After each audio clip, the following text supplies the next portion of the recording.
AP మరియు తెలంగాణ ప్రజలకు ఉగాది శుభాకాంక్షలు. ముందుగా ముఖ్యాంశాలు. ఉగాది వేడుకల్లో పాల్గొన్న జనసేన అధినేత పవన్ కళ్యాణ్. ఈ సందర్భంగా రాష్ట్ర ప్రజలకు శుభాకాంక్షలు.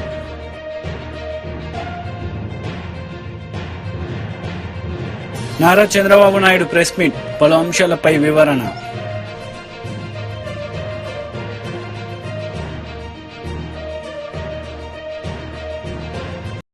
ఉగాది వేడుకల్లో జనసేన అధినేత పవన్ కళ్యాణ్ పాల్గొన్నారు. ఈ సందర్భంగా పలు అంశాలపై ఆయన మాట్లాడారు.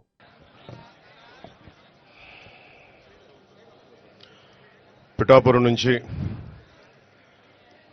జనసేన కార్యాలయం, స్వగృహం, ఇక్కడి నుంచి తెలుగు ప్రజలందరికీ, రాష్ట్ర ప్రజలందరికీ శ్రీ క్రోధినామ సంవత్సర ఉగాది శుభాకాంక్షలు. ఈ ఉగాది సంవత్సరాన మనందరం క్షేమంగా ఉండాలి. ముఖ్యంగా రైతు క్షేమంగా ఉండాలి. యువతకు ఉపాధి అవకాశాలు రావాలి. మహిళలకి నిర్భయంగా తిరగలిగే ధైర్యం రావాలి. ఉద్యోగస్తులకి నెలకి జీతాలు రావాలి. కార్మికులకి, ప్రతి ఒక్కరికి, రైతు కూలీలకి, రైతులకి అందరికీ ఉపాధి అవకాశాలు, లాభాలు రావాలి. ప్రతి ఒక్కరూ ఆనందంగా ఉండాలి. ఈ రోజున ప్రత్యేకించి ఈ ఉగాది పండుగ కోసం వచ్చిన శ్రీ వర్మ గారికి, బీజేపీ అధ్యక్షులు రాజు గారికి, కాకినాడ పార్లమెంట్ ఎంపీ అభ్యర్థి శ్రీ ఉదయ్ శ్రీనివాస్ గారికి, ముఖ్యంగా పిఠాపురంలో నేను పోటీ చేయాలి అని చెప్పి ఒక 2 సంవత్సరాల ముందు ఆయన ఆకాంక్షను వెలబుచ్చి ఓడూరి నాగేశ్వరరావు గారి దంపతులకి ప్రత్యేకించి హృదయపూర్వక ధన్యవాదాలు. మనస్ఫూర్తిగా ఒక నియోజకవర్గం నుంచి ఇంతమంది కోరుకుంటారు ఇక్కడికి రావాలని అంటే, నాకు ఆ రోజున పిఠాపురం ప్రజల తాలూకు గొంతుని, ఆకాంక్షని ఆ తల్లి ఓడూరి నాగేశ్వరరావు గారి దంపతుల ద్వారా నా దృష్టికి తీసుకొచ్చింది.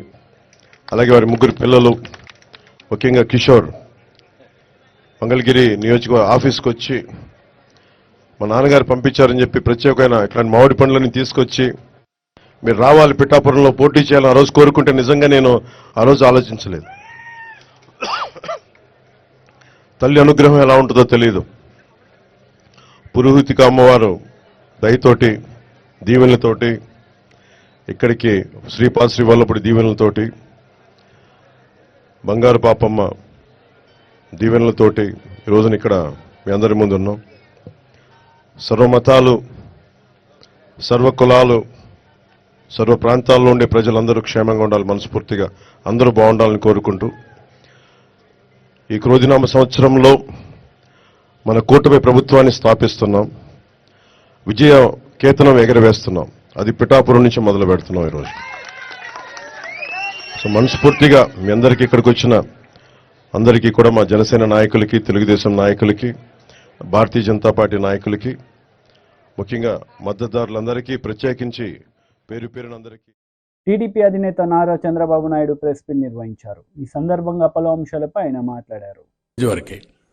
ఒక స్టేజ్ దాటిన తర్వాత, ఈరోజు మీరు ఎన్నికలు వచ్చిన తర్వాత మీరు చూస్తున్నారు, సెక్షన్ బై సెక్షన్ ముందుకు వస్తున్నారు. నేను ఇంకోటి కూడా అప్పీల్ చేస్తున్నా, చాలామంది ముందుకు వస్తున్నారు, ఇప్పటికే వచ్చారు. ప్రతి ఒక్కరూ రావాల్సిన అవసరం ఉంది. ప్రతి ఒక్క ఇంటి పైన కూడా ఈ కూటమి జెండాలు కట్టాల్సిన అవసరం ఉంది. మేము పిలిస్తే మీరు రావడం కాదు, వాలంటరీగా స్వచ్ఛందంగా మీరే వచ్చి మమ్మల్ని నడిపించాల్సిన బాధ్యత మీ మీద ఉంది. మీ భద్రత కోసం, మీ భవిష్యత్తు కోసం, మీ పిల్లల భవిష్యత్తు కోసం, ఈ రాష్ట్ర భవిష్యత్తు కోసం మేము చేసే పోరాటం. మాకు అండగా నిలబడడం మీ బాధ్యత, మాకు సహకరించడం మీ బాధ్యత. మేధావులకు కూడా చెప్తున్నా, సూడో మేధావులకు చెప్తున్నా, కొంతమంది పేటీఎం బ్యాచ్ ఉంటుంది, దాన్ని ఎవడేం మార్చలేడు. కానీ మనస్సు ఉండే ప్రతి ఒక్క మేధావి ఆలోచించుకొని ఏది వాస్తవం ఏది అవాస్తవం అనే నిర్ణయం మీరు చేసుకోవాలి. ఈరోజు నా దగ్గరికి మాల సంఘాలు వచ్చారు.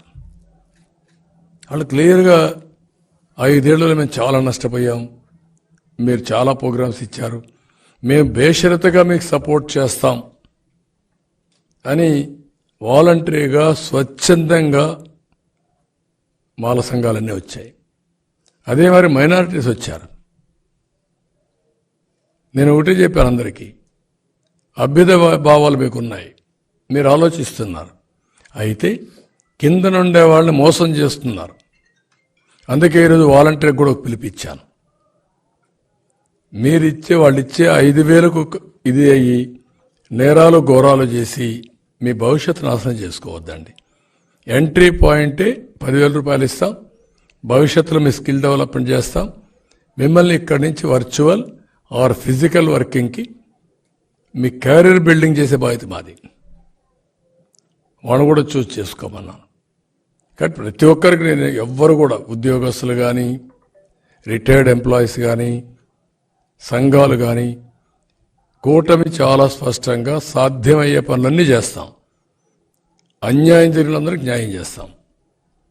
మీ భవిష్యత్తులో కూడా ఎవ్వరికి రాగద్వేషాలకు అతీతంగా మేము పనిచేస్తాం. కాబట్టి మీరు కూడా ముందుకు రమ్మని అందరికీ అపీల్ చేస్తున్నాం. అవును, అంటే ప్రతి ఒక్కరికి బాధ్యత తీసుకునేట్టుగా మేము కూడా దేనికోసం చేస్తున్నాము చెప్పడం కోసం ఇద్దరం కలిసి వెస్ట్ గోదావరిలో ఒక తణుకు నుంచి నిడదవోలు వరకు, ఈస్ట్ గోదావరిలో గన్నవరం నుంచి గన్నవరం నుంచి అమలాపురం వరకు ఈ 2 మీటింగ్లు పెట్టాం. మళ్ళా అవసరమైతే ఇంకా కొన్ని కంబైన్డ్ మీటింగ్స్ అడ్రస్ చేస్తాం. అదే మరి ఈ మీటింగ్లకి మళ్ళీ బీజేపీ కూడా నేషనల్ లెవెల్ లీడర్స్ వస్తే వాళ్ళతో కూడా సమన్వయం చేసుకుంటాం, ఇక్కడ లీడర్స్ కూడా సమన్వయం చేసుకుంటాం.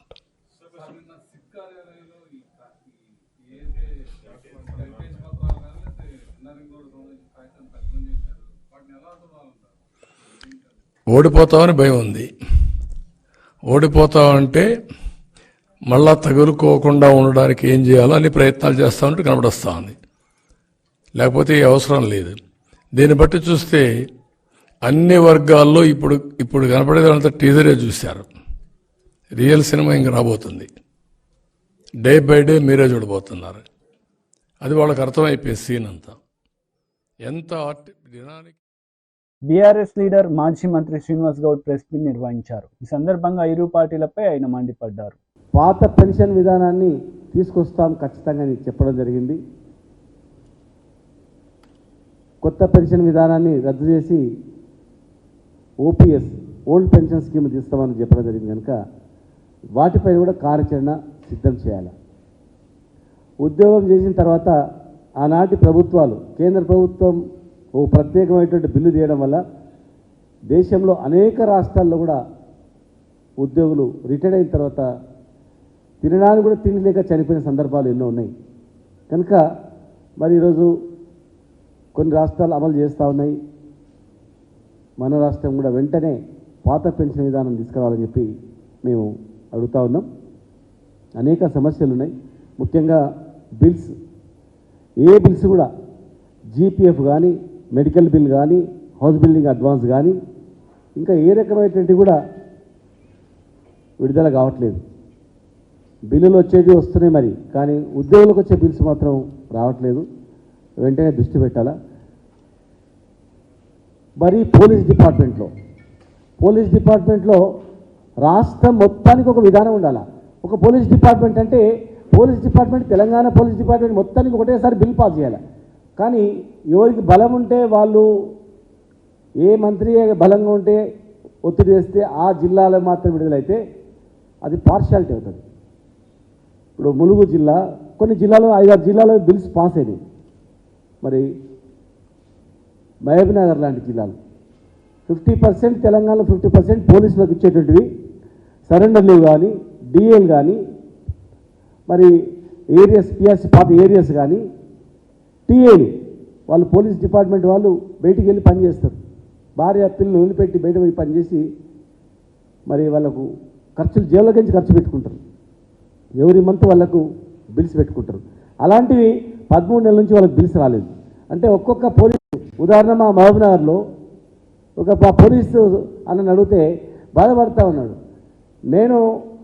నాకు 3-4 లక్షల రూపాయలు రావాలా, పిల్లలు ఫీజులు కట్టుకోవాలి, ఇతర జిల్లాల్లో బిల్స్ పాస్ అయినాయి, మరి మాకు బిల్స్ పాస్ కాలేదు.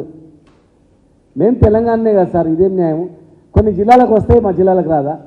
అట్లా అనుకుంటే మరి మన జిల్లా ముఖ్యమంత్రి ఉన్న జిల్లానే కదా, ముఖ్యమంత్రి ఉన్న జిల్లాలనే మనకు ఇవ్వకపోతే మిగతా జిల్లా వాళ్ళకు వస్తే మరి ఇది ఎక్కడ న్యాయం సార్ అని చెప్పి కూడా వాళ్ళు అడుగుతూ ఉన్నారు. కనుక ఉద్యోగులకు వచ్చేటువంటివన్నీ కూడా ఆ బిల్స్ అన్నీ కూడా వెంటనే విడుదల చేయాలి. హౌస్ బిల్డింగ్ అడ్వాన్సులు, జీపీఎఫ్, ఎంప్లాయీస్ పిల్లల పెళ్లిల గురించి దాచిపెట్టుకునే పైసలు అవి, ఆ పైసలు కూడా ఇవ్వకపోతే కష్టం. మెడికల్ బిల్స్ ఎన్నో కష్టాలు పడి ఆరోగ్యం చేయించుకొని సబ్మిట్ చేసిన బిల్స్ అవి రావట్లేదు. హౌస్ బిల్డింగ్ అడ్వాన్స్ రావట్లేదు. కనుక ఉద్యోగులకు వచ్చేటువంటి ఆల్ ఏరియాస్ని బిల్స్ అన్నీ ఇవ్వాలి. మొత్తం 4 డిఎల్ పెండింగ్లో ఉన్నాయి. పెండింగ్ ఉన్న డిఎల్ మొత్తం కూడా ఇవ్వాలి. యూనివర్సిటీలలో మరి ఆల్ ఉర్దూ లైబ్రరీస్ ఉన్నారు ఉదాహరణకు మొత్తం తెలంగాణ వ్యాప్తంగా కూడా, వాళ్ళు కానీ అవుట్సోర్సింగ్ ఎంప్లాయీస్ 6 నెలల నుంచి చాలా డిపార్ట్మెంట్లో శాలరీస్ లేవు. మరి వాళ్ళు ఏం దీన్ని బతకాలా? ఒకసారి ఆలోచన చేయాలా. ఫస్ట్ మీరు ఏ బిల్స్ ఇచ్చినా ముందు ఉద్యోగుల బిల్స్ అన్ని క్లియర్ చేసిన తర్వాత మిగతా బిల్స్ ఇచ్చుకోండి దయచేసి. ఎందుకంటే ఎంప్లాయీస్ అనేవాళ్ళు ప్రభుత్వంలో ఒక భాగం. ఉద్యోగులు సంతోషంగా ఉంటేనే పనిచేస్తేనే సక్రమంగా అవుతాయి. మేము మొత్తం చేసినామని చెప్పి కొన్ని ఏనందుకే మీకు ఉద్యోగులు మీకు వేసారు. మరి మీరు మాకన్నా బాగా చేస్తారని చేసారు. మరి మాకన్నా మీరు బాగా చేయాలి కదా. మేము అత్యధిక జీతభత్యాలు ఇచ్చిన రాష్ట్రంలో, దేశంలో చాలా చేసినాం. అయినా మీరు ఇచ్చిన వాగ్దానాలను ఇంకా బాగా అవుతాయి నమ్మిరు, మీ పక్షాన ఉన్నారు. మాకు కూడా అర్థమైంది. పోస్టల్ బ్యాలెట్లో మీ వైపున ఉన్నారు. మరి మీరు 4 నెలల తర్వాత కూడా బిల్స్ క్లియర్ చేయకపోతే వాళ్ళు ఎట్లా బతకాలా? మీరు మాట ఇచ్చిన ప్రకారం పాత పెన్షన్ విధానం తెస్తామన్నారు, అది ఏమైంది? హెల్త్ కార్డు ఇస్తామన్నారు, ఏమైంది? కాంట్రాక్ట్ ఉద్యోగులను పర్మనెంట్ చేస్తామన్నారు, అది ఏమైంది? ఏఎన్ఎంల విషయంలో వాళ్ళని పర్మనెంట్ చేస్తామన్నారు, అవేమైనవి? హోంగార్డ్స్ మేము చాలామందికి 5,000 రూపాయలు 6,000 రూపాయల హోంగార్డ్స్ ఉన్న జీతాలను ఈ దేశంలో ఎవరు చేయనటువంటిది ప్రతి సంవత్సరం 1,000 రూపీస్ ఇంక్రిమెంట్ ఇచ్చినట్లు తెలంగాణ ఏర్పడిన నాటికి 10,000 లోపల జీతభత్యాలు ఉన్నటువంటి హోంగార్డులని 30-40 వేల వరకు తీసుకొచ్చినాం. చాలామందిని ఉద్యోగ భద్రత ఇచ్చినాం. కానీ ఇంకా వాళ్ళను ఉద్యోగులను మీరు పర్మనెంట్ చేస్తామన్నారు. 250 మంది. కొడంగల్ సభలో సీఎం రేవంత్ రెడ్డి పాల్గొన్నారు. ఈ సందర్భంగా పలు అంశాలపై ఆయన మాట్లాడారు. ఈడుండే చదువుకునే పిల్లలకు ఉద్యోగాలు వస్తాయా? ఇవాళ వాడు చెప్పిండానో వీడు చెప్పిండానో మతం పేరు మీదనో భాష పేరు మీదనో పంచాయతీలు పెట్టి కలిసిమెలిసి ఉండే కోస్గిలో ఇవాళ పంచాయతీలు పెట్టే కాడికి వచ్చారు. ఎన్నడన్నా కోస్గిలో ఎన్నడన్నా కొట్లాడుకున్నామా? శ్రీరామనవమికి వాళ్ళు వచ్చి పీర్ల పండుగకు మనం పోతుంది. ఎన్నడన్నా మన మధ్యలో పంచాయతీ ఉందా? గెట్టు తగాదా ఉందా లేకపోతే ఆస్తి తగాదా ఉందా? కానీ ఇవాళ ఓట్ల కోసం మళ్ళీ పంచాయతీలు పెట్టాలని కొంతమంది బయలుదేరారు. ఇది మన ప్రాంతానికే మంచిది కాదు. మిత్రులారా ఆలోచన చేయండి. కొడంగల్ అంటే ప్రశాంతం. ఎన్నికలు వచ్చినప్పుడు ఎవరి పార్టీకి వాళ్ళకి చేసుకుంటాం. ఎన్నికలు అయిపోయిన తర్వాత ఎవరి పని వాళ్ళు చేసుకుంటాం. ఎవరి దగ్గరికి ఎవరు పోయి ఎవరి మీద ఎవరు కేసులు పెట్టుకో. ఇవాళ అక్రమ కేసులు పెట్టుకునే పరిస్థితి, జుట్లు పట్టుకొని కొట్లాడుకునే పరిస్థితి ఇవాళ కొంతమంది కల్పిస్తున్నారు.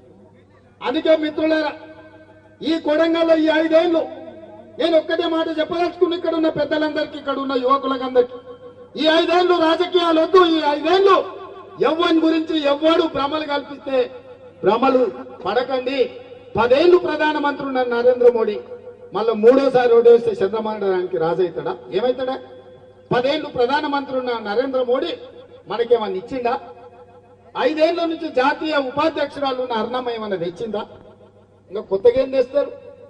ఇవాళ మనకు అవకాశం వచ్చిన ఎంబడే 5,000 కోట్ల రూపాయలు తీసుకొచ్చి కోస్గిలో 1,00,000 మందితోని సభ పెట్టి రాష్ట్రంలో ఉన్న మంత్రులందరినీ కొడంగల్కు కోస్గికి రప్పించి శిలాఫలకాలేసి ఇవాళ అభివృద్ధి పనులు చేపట్టినమా లేదా ఆలోచన చేసి ఊరూరు సందు సందు రోడ్లేసే బాధ్యత మనం తీసుకున్నాం. 3,500 ఇందిరమ్మ ఇళ్లు ఎంబడే పేదోళ్ళకి ఇచ్చడానికి ఇలా జీవో ఇచ్చినాం. 4,50,000 ఇల్లు 22,500 కోట్ల రూపాయలు కేటాయించి రాష్ట్రమంతా పేదోళ్లకు ప్రతి ఇంటికి 5 లక్షల రూపాయలు ఇల్లు కట్టుకోనికే ఇవాళ ఇచ్చిన మాట వాస్తవం కాదా? ఒక్క కొడంగల్లో నేను 40 కోట్ల రూపాయలకు సీసీ రోడ్లు ఇచ్చినాం, డబల్ రోడ్లు ఇచ్చినాం, ప్రతి తండాకు రోడ్లు ఇచ్చినాం. దాదాపుగా 700-800 కోట్ల రూపాయలు 100 రోజుల్లో కొడంగల్లో రోడ్ల కోసం ఇచ్చిన మాట వాస్తవం కదా? మళ్ళా 100 ఏళ్ళైనా ఇన్ని నిధులు ఎవడన్నా తెస్తాడా? ఇలా కేవలం ఓడిచ్చుర్రి ఎట్లనే వేసి రేవంత్ రెడ్డి పరపతి తగ్గియాలంటే కొడంగల్ మెజార్టీ తగ్గియాలి, లేకపోతే రేవంత్ రెడ్డిని దెబ్బతీయాలి, దొంగ దెబ్బ తీయాలని వెనకంగా గూడుపుటాన్ని చేస్తుంది. ఇది రేవంత్ రెడ్డిని దెబ్బతీయడం కాదు, కొడంగల్ ప్రతిష్టను దెబ్బతీయడం, కొడంగల్ అభివృద్ధిని దెబ్బతీయడం, కొడంగల్ ఆత్మగౌరవాన్ని దెబ్బతీయడం, కొడంగల్ కు భవిష్యత్తులో జరగబోయే అభివృద్ధిని అడ్డుకోవడము. ఒకవేళ ఏదైనా తప్పిదం జరిగితే కృష్ణా వికారాబాద్ రైల్వే లైన్ రాకుండా పోతే, కొడంగల్లో వచ్చే సిమెంట్ ఫ్యాక్టరీ రాకుండా పోతే, నారాయణపేట కొడంగల్ ఎత్తిపోతల పథకం ఆగిపోతే, పాలమూరు రంగారెడ్డి ఎత్తిపోతల పథకానికి జాతీయ ప్రాజెక్టు రాకుండా పోతే, ఇవన్నీ నష్టాలు జరుగుతాయి మిత్రులారా. అందుకే ఈడికొచ్చిన ప్రతి కార్యకర్తకు నేను ఎక్కడున్నా నా గుండె చప్పుడు కొడంగలే. నేను ఏ స్థాయికి ఎదిగినా, చాలా మంది ఓడిపోయిన తర్వాత రేవంత్ రెడ్డి మళ్ళీ రాడు, పట్నం వంక చూసుకుంటాడు, ఎల్బీ నగర్ పోటీ చేస్తాడని మా మిత్రులు, మా మీడియా మిత్రులు, సార్ ఎల్బీ నగర్ పోతాడు, సార్ షాద్ నగర్ పోతాడన్న పోయినానే మళ్ళీ మీ దగ్గరికే వచ్చినాయి కదా, అవునా కదా? మళ్ళీ వెనక్కి వచ్చినా మీ దగ్గరికే వచ్చినా మీరే మళ్ళీ భుజాల మీద మోసిండు, మీరే గెలిపించారు. అందుకే నేను మాట ఇస్తున్నా, ఈ కొడంగల్ మొత్తం దేశంలోనే ఆదర్శవంతమైన నియోజకవర్గంగా అభివృద్ధి చేసి. మాజీ MLA Raghunandan Rao press meet నిర్వహించారు. ఈ సందర్భంగా పలు అంశాలపై ఆయన మాట్లాడారు. రెడ్డి గారికి చేరింది వెంటనే ఫంక్షన్ హాల్లో ఉన్నటువంటి అన్ని లైట్లని జనరేటర్లని బంద్ చేసి కరెక్ట్ 10 గంటలకి 5 నిమిషాల ముందు స్క్వాడ్ గేట్ దగ్గరకు రావడానికి 5 నిమిషాల ముందు మరి ఎవరు ఫెసిలిటేట్ చేసిరో ఇలా ఇన్వెస్టిగేషన్ జరగాలని కోరుకుంటున్నాం. నేరుగా ఆయన వెళ్ళిపోతాడు లైట్లన్నీ బంద్ చేసుకొని. ఈ లోపల వీళ్ళు వచ్చేట్లేరని మా భారతీయ జనతా పార్టీ నాయకులు కార్యకర్తలు ఫంక్షన్ హాల్ కి గేట్ బయట నిల్చొని వీడియోలు తీసే కార్యక్రమం మొదలు పెడితే చిమ్మ చీకటి చేసి అమావాస్య రాత్రి లైట్లన్నీ ఆఫ్ చేసి మహిళా ఉద్యోగులు కూడా ఫంక్షన్ హాల్ గోడలు దుంకి పారిపోవడం స్టార్ట్ చేసినారు. We recorded it. కార్ల నెంబర్లు, మోటార్ సైకిళ్ల నెంబర్లు, గోడలు దుంకుతున్నటువంటి ఫోటోలు, వీడియోలన్నీ కూడా రికార్డ్ చేసినాం. మెల్లగా అంతా అయిపోయిన తర్వాత మెజారిటీ పీపుల్ బయటికి పారిపోయిన తర్వాత ఒక 30-40 మంది లోపల ఉన్నప్పుడు అప్పుడు కడుపు సల్లంగా అప్పుడు ఫ్లయింగ్ స్క్వాడ్ టీం వచ్చింది. వచ్చిన ఆయనకి ఏం తెలియదు. ఈడు ఉన్న వాళ్ళు ఎవరో చెక్ చేయమంటే చెక్ చేయడు. సార్ వాళ్ళ ఐడి కార్డు అడుగు, వాళ్ళు ఎవరు, ఎందుకు వచ్చిండ్రు, ఏ కారణం చేత ఈ రాత్రి 10 గంటలకి ఇక్కడ ఉన్నారు, సమావేశం ఎవరు పెట్టిండ్రు, అట్లీస్ట్ హాల్కి పర్మిషన్ ఉందా లేదా అడుగుమంటే అడిగాడు ఆయనే. సార్ వాళ్ళ మీటింగ్ వాళ్ళు పెట్టుకున్నారు అంటాడు. ఎవరి మీటింగ్ ఎవరు పెట్టుకున్నారు, పెట్టుకుంటే దానికి ఎందుకు అనుమతి లేదు అని అంటే ఎవరు రెస్పాండ్ కాలేదు. ARO assistant returning officer Siddipet RDO స్థాయి అధికారి రాత్రి నేను 9:45 నుంచి అర్ధరాత్రి 12:30 దాకా ఆయన దగ్గర ఉన్నటువంటి అధికారిక టెలిఫోన్కి ఒక 50 సార్లు ఫోన్ చేస్తే సార్ 12:30 మేల్కొన్నాడు. సార్ నేను హైదరాబాద్ నుంచి బయలుదేరినా, షామీర్పేట వరకు వచ్చినా, మరి మీరు వస్తారా రారా, అక్కడ ఘర్షణ జరుగుతుంది అంటే నేను 10 నిమిషాల్లో ఫంక్షన్ హాల్కి చేరుతున్నాను, ఈ అర్ధరాత్రి మీరు రావద్దు, మీరు ఇంట్లోనే ఉండండి, మేము చర్య తీసుకుంటామని చెప్పినాడు. కానీ ఇప్పటిదాకా కూడా ఏఆర్ఓ సిద్దిపేట గారు సంఘటనా స్థలానికి విజిట్ చేయలేదు. మా పార్టీ నాయకులు కార్యకర్తలు రెడ్ హ్యాండెడ్గా అక్కడ మోటార్ సైకిళ్ళు మనుషుల్ని పట్టుకొని అక్కడికి వచ్చినటువంటి ఫ్లయింగ్ స్క్వాడ్ మీద ఒత్తిడి తీసుకొచ్చినప్పుడు తప్పనిసరి పరిస్థితులలో పొద్దుగాల 5 గంటలకి ఫ్లయింగ్ స్క్వాడ్ పోయి సిద్దిపేట 3 టౌన్ పోలీస్ స్టేషన్లో కంప్లైంట్ ఇచ్చింది. దాని మీద క్రైమ్ నెంబర్ 112/24 ఇవాళ పొద్దుగాల కేసు నమోదు చేసిర్రు. దీంట్లో మొదటి ముద్దా ఎవరంటే వెంకట్రామరెడ్డి, ప్రస్తుత టిఆర్ఎస్ ఎమ్మెల్సీ అభ్యర్థి, పాత కలెక్టర్ సార్,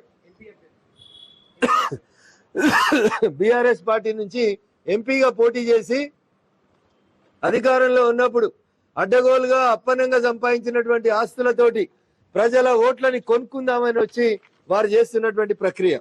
ఇంకా బాధాకరం ఏంటంటే ఏఆర్ఓ గారు జిల్లా కలెక్టర్ గారికి ఒక రిపోర్ట్ ఇచ్చినారు. ఈ రిపోర్టులో ఇప్పటిదాకా 40 మంది ప్రభుత్వ ఉద్యోగులు ఈ సమావేశ మందిరంలో పాల్గొన్నట్టు మాకు సీసీటీవీల ద్వారా తెలిసింది. ఆ 40 మంది పేర్లు ఇవి, వాళ్ళ డిజిగ్నేషన్ ఇదని ఏఆర్ఓ గారు జిల్లా కలెక్టర్ గారికి కొద్దిసేపటి క్రితం నివేదిక ఇచ్చిండు. ఈ 40 మంది కాక మిగతా వాళ్ళ పేర్లేంది, వాళ్ళు చేస్తున్న ఉద్యోగాలు ఏంది అనేది వెరిఫై చేసేందుకు ప్రయత్నం చేస్తా ఉన్నారు అని చెప్పినారు. ఈ 40 మంది ప్రభుత్వ ఉద్యోగులు ఎవరంటే సెల్ఫ్ లో పనిచేసేటువంటి ఐకేపీలకు పనిచేసేటువంటి ఏపీఎంలు, సీసీలు, టీఏలు ఇట్లాంటి వాళ్ళందరి చేత హరీష్ రావు అనేటువంటి సిద్దిపేట ఎమ్మెల్యే చేసే పోలీసుల భాషలో చెప్పాలంటే ఎంఓ అంటారు, మోడస్ ఆఫ్ ఆపరండి అని. అంటే కొంతమంది దొంగలు ఎట్లుంటారంటే తల్లి పగటిలి భోజనానికి పోయిన తర్వాత వాడు వచ్చి సప్పుడు కాకుండా డోర్ లాక్ ని తెంచేసి లోపలికి పోతాడు. ఇది ఒక రకమైన దొంగతనం. ఇంకొంతమంది దొంగలు ఎట్లుంటారంటే వెనకాల ఉన్నటువంటి కిటికీ ఊచలు తీసిపోతుంటారు. పోలీసుల భాషలో చెప్పాలంటే ఎంఓ అంటారు. హరీష్ రావు ఎంఓ ఏంటంటే ఈ ఐకేపీ సెంటర్లలో పనిచేసేటువంటి ఏపీఎంలతోటి, సీసీలతోటి, టీఏలతోటి, ఆఖరికి ఊర్లలో పనిచేసే సెల్ఫ్ హెల్ప్ గ్రూప్ల అధ్యక్షురాళ్లతోటి అందరికీ పైసలు ఇచ్చి ఇంటింటికి పోయి సెల్ఫ్ హెల్ప్ గ్రూప్లకి డబ్బులు పంచుకొని గెలుస్తాడు. ఇదైనా మొన్న సిద్దిపేట ఎలక్షన్ లో కూడా ఓటుకి 2000 పంచినటువంటి బాపతి ఈ హరీష్ రావు అన్నట్టు ఆయన. మా సిద్దిపేట సిపిగా ఉన్న మేడం అప్పుడు నేను ఎన్నికలప్పుడు పోయి చెప్తే నన్ను పోలీస్ స్టేషన్ లో ఆపి కొత్త ప్రభాకర్ రెడ్డి అనే దుబ్బాక ఎమ్మెల్యే 80 కోట్లు 2 రాత్రులు మా దుబ్బాక తొగుట, రాయపోల్, చేగుంట పోలీసుల సహకారంతో ఈ మహిళా గ్రూపులతోటి డబ్బులు పంచిపించారు. నేను దీని మీద ఎన్నికల ప్రక్రియ ముగిసిన 2 రోజులకి డీజీపీ తెలంగాణకు దరఖాస్తు ఇచ్చిన. మేడంను ట్రాన్స్ఫర్ చేసిన తప్ప ఈ రోజు దాకా యాక్షన్ లేదు. హరీష్ రావు అనేటి ఆయన ఇప్పుడు మెదక్ ఎంపీ గెలవడానికి ఏపీఎంలని, సిఏలని, సీసీలని, ప్రభుత్వ టీచర్లను వాడుకొని వాళ్ళ ద్వారా డబ్బులు పంచాలని చూస్తున్నాడు. అందుకని దయచేసి పోలీస్ అధికారులకి, ప్రభుత్వ ఉద్యోగులకి నేను సవినయంగా చేసేటువంటి అప్పీల్ ఒక్కటే, వెంకట్రామరెడ్డి. వార్తలు ముగించే ముందు ముఖ్యాంశాలు మరోసారి. ఉగాది వేడుకల్లో పాల్గొన్న జనసేన అధినేత పవన్ కళ్యాణ్. ఈ సందర్భంగా రాష్ట్ర ప్రజలకు శుభాకాంక్షలు.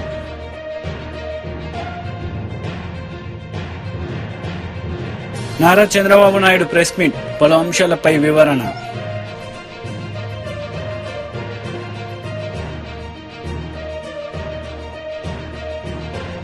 ఈ వార్తలు ఇంతటితో సమాప్తం. తిరిగి ప్రసారమయ్యే వార్తల్లో మళ్ళీ కలుద్దాం. అంతవరకు సెలవు. నమస్తే.